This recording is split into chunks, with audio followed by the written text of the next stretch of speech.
The US and Israel's illegal war on Iran has left Iranian infrastructure damaged, American prestige bruised, and Israel politically exposed. But from this catastrophic war, there might be only one clear winner: China. That's according to my colleague Aaron Bastani, writing this week in Unheard. Aaron, explain your argument. Well, it took me a long time to write, so it may take me a long time to explain. It might sound the opposite of what people were expecting to come to that conclusion. It's not very intuitive, given that China is a big importer of energy. Iran accounts for around 12% of Chinese oil. Of course, it needs lots of energy for its manufactured goods, which it exports. Very important to say, although it's a global leader in solar and wind and nuclear and hydroelectric, China still consumes more coal than the rest of the world put together. And that's to produce all the stuff that we are all surrounded by. It produces around 30% of all manufactured goods are made in China, which is extraordinary. 30% of all manufactured output. By value, it's going to be, I think, a little bit more than that. But that's by, by weight, I think. Anyway, the point is it makes a tremendous amount of stuff. The US is about 10% of global manufacturing. And cheap energy is one of its competitive advantages. Precisely. Cheap labor less so, although it is cheaper than the United States, but it's not cheap, which is why some of that production is going to Vietnam in recent years. But regardless, coal is central to that. So you'd think this is a country which is based on fossil fuels. Its success partly depends on stable flows of fossil fuels. So why would it win in the context of global energy supplies being so massively disrupted? And of course, that was the presumption at the heart of people saying at the start of this is 5D chess from Donald Trump, right? He got Venezuela. Now he's getting Iran. He's closed. He wants the Strait of Hormuz closed. So it deprives the Chinese of an important source of energy.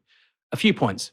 China has a strategic petroleum reserve of, I think, 1.3 billion barrels, which is 3 months' worth. It's also a net exporter of refined oil. The United States has lots of oil, doesn't actually refine lots of it. So it has a few really big advantages. What does that mean? In the short term, China can guarantee price stability for its exporters, right? Which other countries can't do. So Germany cannot guarantee energy price stability for their car manufacturers. China can because of those strategic reserves.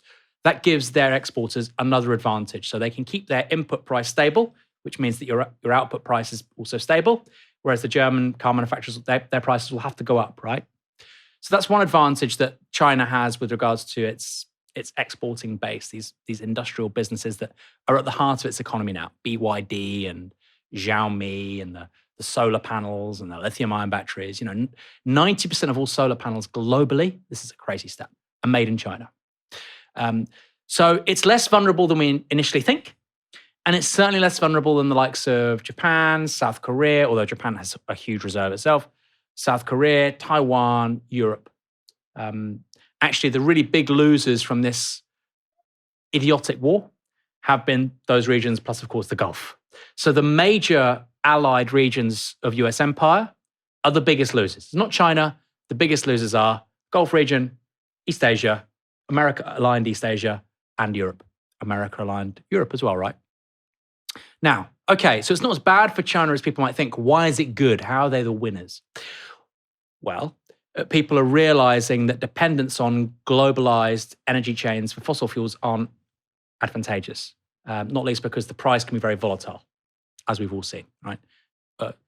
There was talk before the ceasefire, although it wasn't really a ceasefire, of oil going to $200 a barrel. It was at the highest it had been, the Brent price had been the highest it had been, I think, ever at one point, but very, very high regardless. And so people are turning to renewable energy. A great example I include in the article is something from the Indonesian president saying that we need to 10x solar generation in 2 years. I think they want to go from 2 gigawatts to 20 gigawatts of solar. As I've already said, 90% of solar panels are made in China.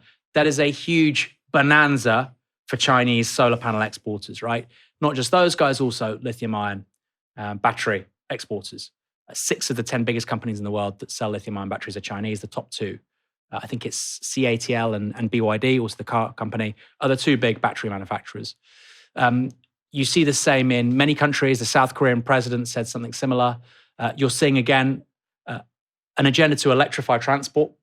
So whether that's high-speed rail, whether that's electrified rail, whether that's electric cars, whether it's e-bikes, again, China owns those industries. So this pivot away from fossil fuels, which isn't, it's not huge, but it's very big. It's very, very big. And it was already starting, but it's now going to accelerate because of the events of the last month, means hundreds of billions of exports for China. So in terms of the aggregate, all the consequences of what we've seen in the last month, I think it's fair to say China is the winner. And I think China will win the longer it goes on. Of course, if it goes on for years, China is in a spot of bother because its strategic reserves, like I say, are for 3 months. But if a war carries on, say, for another couple of months, that's pretty good for Beijing. They're sitting pretty. Here's the amazing statistic for you, Michael. In 2011, how many e-bikes do you think China had in 2011? 15 years ago. 50 million. 140 million. 140 million. They grew their lithium battery market via e-bikes and then went to cars. We are living in a different universe right now. And we've only just begun to realize it. How have I found out? I think I'm quite informed about these things. How did I find out in 2026 that there were that many e-bikes in China 15 years ago? They've stolen a march on us with regards to the core technologies of the next 25, 30 years, particularly electric vehicles, but lithium-ion batteries. This is such an important technology.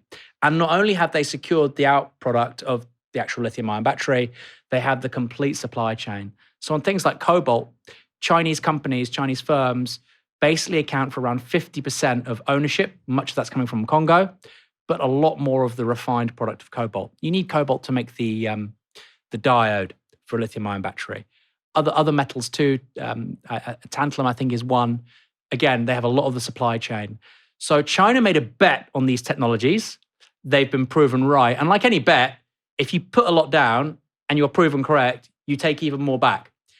Meanwhile, the Europeans, the Americans have made some bad bets. The Europeans, I must say, have made a ton of very, very, very bad bets. And so we're in a bit of a pickle. So we're the biggest losers, I think, alongside the Gulf. But it's China who are the big winners. So when I saw the title of your article, I was assuming it was going to be more sort of about politics and diplomacy, because I think many people are looking at it and saying, well, if America is losing its allies, and if America looks like it's lost prestige, then that sort of automatically increases China's relative political power, diplomatic prestige, because its main rival has done a whoopsie. Yeah. But you focus more on sort of the economics of it, the industrial power of China, and how this war is going to speed up the green transition, which China is the country which is most likely to benefit from. Do you think the industrial element is more important, even if the political diplomatic one is talked about more often? I think that the moral authority and the military aspect of this is an outgrowth of this incredible civilian technology success story, which is not how we look at stuff in this country, right? When we talk about Britain's soft power, we don't think about industrial production. When we talk about Britain's military capability, we don't talk about industrial production. But obviously China is going to nail it with UAVs and warfare, given it produces, I think, 70% of the world's drones, civilian drones. It produces 500,000 drones a year. Imagine if you turn that to a war economy. I mean, they could produce tens of millions of drones quite quickly, I imagine. America can't cope with that. So just to repeat what I said there a moment ago, the moral prestige of China increasingly is going to become based on, yes, not being a warmongering country, but more so from the fact that, oh, wow, I've just changed my house to solar panels and a lithium battery, and actually within 8 years I get my money back. Oh wow, I've got an electric vehicle and it costs basically nothing compared to what I used to pay. That's as a result of made in China. That gives the country a certain amount of moral authority. And the more successful this industrial civilian superpower becomes, like I said, that feeds through to the military power as well. So these two things are coupled with one another. And this is inverted right now in the conversations in this country, right? You see people like John Healey, Paul Mason, Keir Starmer saying we need to reindustrialize via rearmament.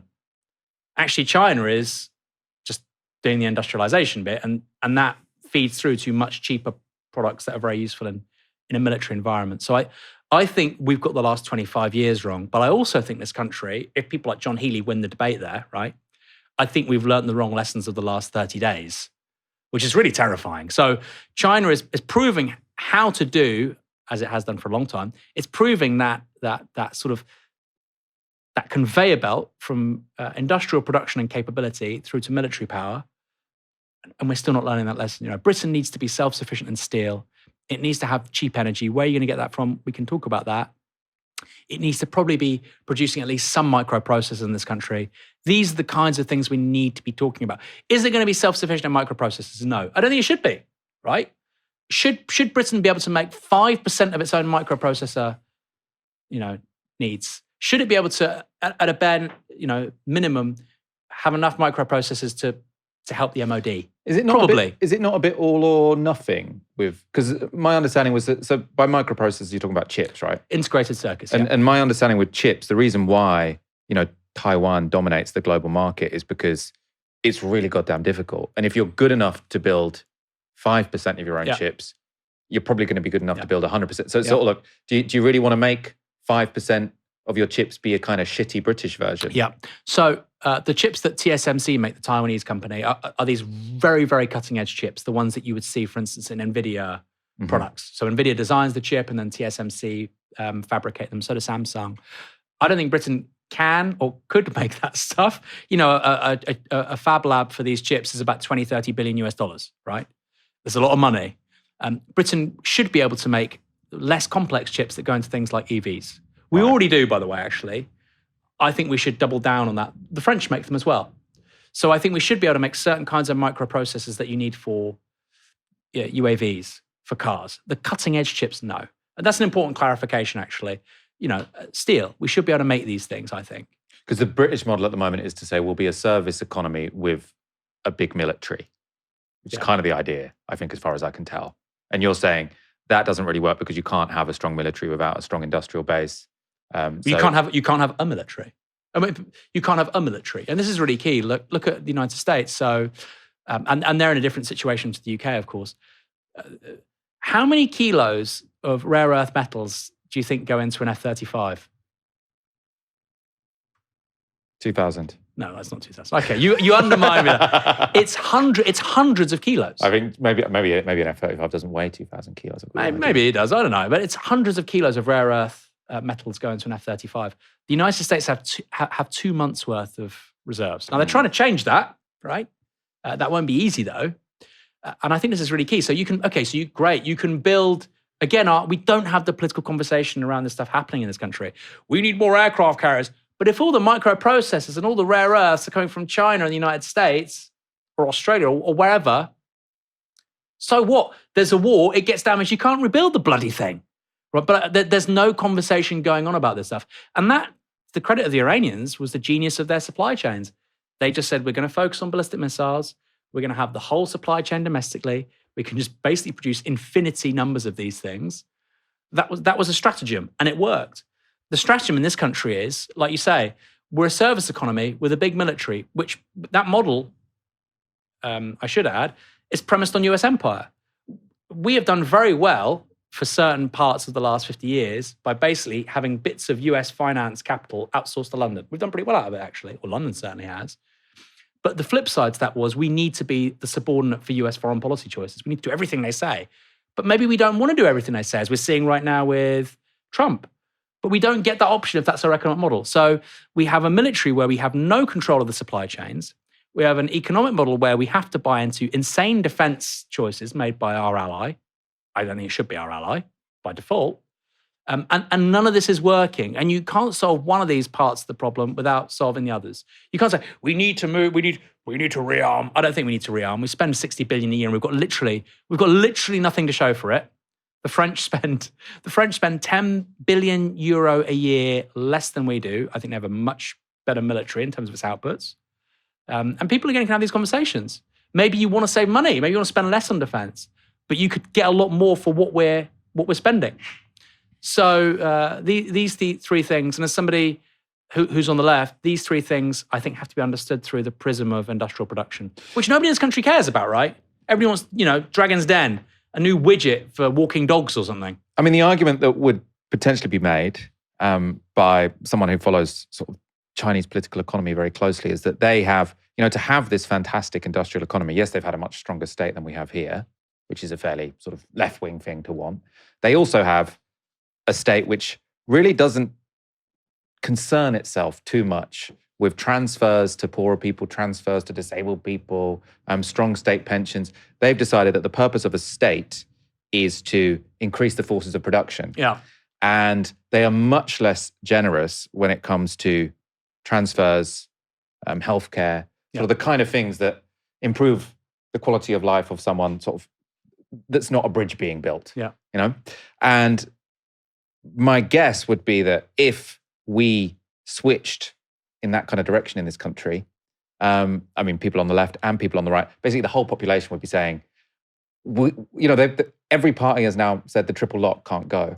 Like, can a country where no political party can get rid of the triple lock on pensions really redirect itself to invest in the productive capacity of the country when it's so controversial to cut any kind of transfer, which is, people can say, oh, we can spend less on defense so we can spend more on green energy. Like, the main outgoings of the state are transfers through welfare and pensions and the healthcare system. Mm. Now, that's not the case in China. I mean, it's particularly pensions, right? Pensions is, if you include, I think pensions by itself is 120 billion plus. Well, the NHS will be more than that. I'm just saying though, but pension-related benefits as well as I think about 160 billion. I mean, it's so. I'm talking in terms of the welfare budget, right? It's enormous. I actually think, what was the word you used in terms of cash transfers? Is that how you said it? Yeah. We could have fewer of these if you eliminate rentierism from the system. We have so much rentierism. So it's like, well, I'm a renter and I need my triple lock because my landlord increased my rent. Well, if we got rid of landlordism to some extent, if we got rid of rentierism throughout the system of things like outsourcing, look at landlords with regards to small businesses. I can't afford to pay the NI contributions to my staff. You're squeezing me there. You're increasing the business rates. What's your biggest outgoing every month after your wages? Oh, it's my rent. I pay thousands in rent. My business rates are a tiny fraction compared to my rent. Okay, well, why is your rent going up? Well, my landlord just doubled it 2 years ago. Why? I don't know. He just said that's the market these days. If we wanted to, we could absolutely reconfigure the political economy in this country. You have to start with taking on the rentier. Now, that doesn't mean that Britain's a paradise overnight, but I think you can start to change the incentives and move in a much more positive direction if you do that stuff. And that is going to be, that's going to be the stuff that really upsets people, I think. Because that's a direct attack on property relations. If there's somebody out there who's a landlord and there are 3,000 properties, these people exist, right? There's a guy called Dave Wells in Bournemouth. There's 3,000 properties. I think the state should seize them. And that's my view. I think the local authority should be able to put those out at a much cheaper rate, right? What does that mean? It means that maybe some of the cash transfers that go to the people that are using those places with housing benefit, maybe they need less money. They actually would need less money. They'd still have more that they could use to consume goods with final demand. And that means also the state would save some money. Who's getting less money in that context? The landlord. So I think rentierism is a huge part of the problem here, Michael. You know this better than anybody. I think it's a big deal. I don't know if, obviously, the amount the state spends on housing benefit is crazy when they could be building social housing. Well, housing benefit's the most egregious example, right? But yeah, but it's not a huge. I think the biggest chunks would exist even if you got rid of quite a lot of rentierism. I want to go back to China just before we finish this segment. Something sort of I've been reading about, sort of hearing about, something that I suppose a meme which is spreading at the moment is to say that if the US cannot defend the Gulf states from Iran, because Iran has so many missiles and drones, it has to just completely give up on sort of saying, we're going to support Taiwan to be this independent kind of pseudo country. I say, respect to the Taiwanese, they've built a brilliant country, they've got great democracy, but it isn't recognized as an independent state in sort of the UN. If the Americans think that they can defend this island next to China, which is like Iran times 100, if you're talking about industrial capacity to build drones and missiles, then you're having a laugh. Like America has to get used to the fact that it cannot, or no country in that part of the world can rely on American deterrence as their long-term strategy for security. Certainly not with Trump in the White House. I would add, though, that China invading and successfully occupying Taiwan would be one of the hardest military operations in human history. It'd be much harder than D-Day just because of the distances involved. They can do it. I think the concern for the Taiwanese, and this is why you've got one of the senior figures in the KMT going over to see the Chinese government, is that China can absolutely destroy Taiwan. It can destroy it, and then of course it can take it. That would probably be how you would sequence things. And like you say, Taiwan, they have a nice country. They have TSMC. They probably wouldn't mind having some kind of cooperation with regards to Chinese refined petrol. Okay, or some kind of shared market for energy. That makes sense. So I think examining those kinds of things is very sensible. And I do think that the US has very little interest in projecting power to that part of the world. And there's a reason why Trump wanted TSMC to start building loads of fab labs in mainland America. Friendshoring was one part of it. So they wanted more production to be made in allies of the US. But actually, in the case of Taiwan, they weren't friendshoring anything. They were reshoring production. So I think Taiwan's a good example. But I also just think that, Michael, the Gulf is the crucible of all of this, because a lot of these countries aren't real countries. I keep on saying this, and people think I'm being mean, but a lot of these countries are the result of Sykes-Picot, and they never actually had any say in terms of their borders or who governs them. And a great example of this is with Bahrain, which is not to do with Sykes-Picot, but the caliphs that rule Bahrain. I don't see how anybody seriously can view them as legitimate leaders of that country. And so I think the collapse of US hegemony, particularly in that part of the world, is going to have huge consequences. Huge. And as we said at the top of the show, this demand from the Iranians that the US leave West Asia. If you want to talk about complicating global supply chains and accelerating the adoption of green technologies, that would be it.